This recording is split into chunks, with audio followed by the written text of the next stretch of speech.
Aujourd'hui, on part sur une recette stratagème.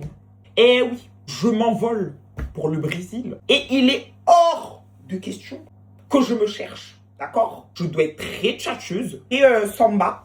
Voilà, en fait, je dois être très tout. En bref, c'est un départ en vacances et en général, on aime bien faire attention. On va faire une chicken crust pizza. C'est une recette hyper protéinée. Donc, si vous faites du sport, si vous cherchez à manger plus de protéines, on est d'accord que c'est pas une pizza authentique. Donc là, j'ai du poulet, j'ai 400 grammes et je vais venir le mixer au mixeur. Je vais casser 2 œufs que je vais rajouter à l'intérieur. Je vais assaisonner, je mets du sel, du poivre, de l'ail et du paprika. Je viens prendre du parmesan à cette quantité. Je vais le râper. Déjà, les Italiens, venez pas attraper ma veste. J'ai dit que c'est une fausse pizza. Donc, c'est bon. Je vais le rajouter au reste. Après avoir mixé, regardez, ça me fait une petite pâte. En fait, ce que je vous ai jamais dit, c'est que j'ai des origines brésiliennes, mais je les ai jamais explorées. L'histoire de ma famille tourne vraiment autour du Brésil. C'est de là d'où me vient mon nom de famille par ailleurs. Esther, de retour sur la terre de ses ancêtres. Ah, Brasil, la la la la la la la la.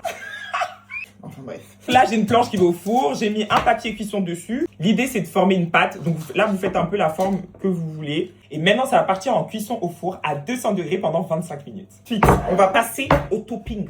Dans un premier temps, je vais couper des poivrons. Je vais faire la même chose avec un oignon. Ça, c'est coupé. Et maintenant, ça va partir en cuisson. Ça va être notre ingrédient magique. Faut savoir que je suis pas du tout végétarienne. Mais en fait, le végétal, des fois, c'est une alternative moins grasse que le classique. Donc là, j'ai pris des lardons. Un peu d'huile d'olive, je vais rajouter mes oignons ainsi que mes poivrons. Mettre du sel, poivre, un peu d'ail. Voilà. Je vais les mettre comme ça avec mes petits légumes.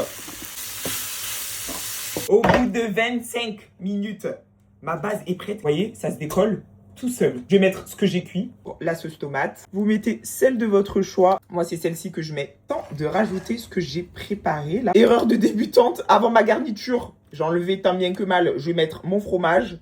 Là, c'est un mélange de mozzarella et de scamorza.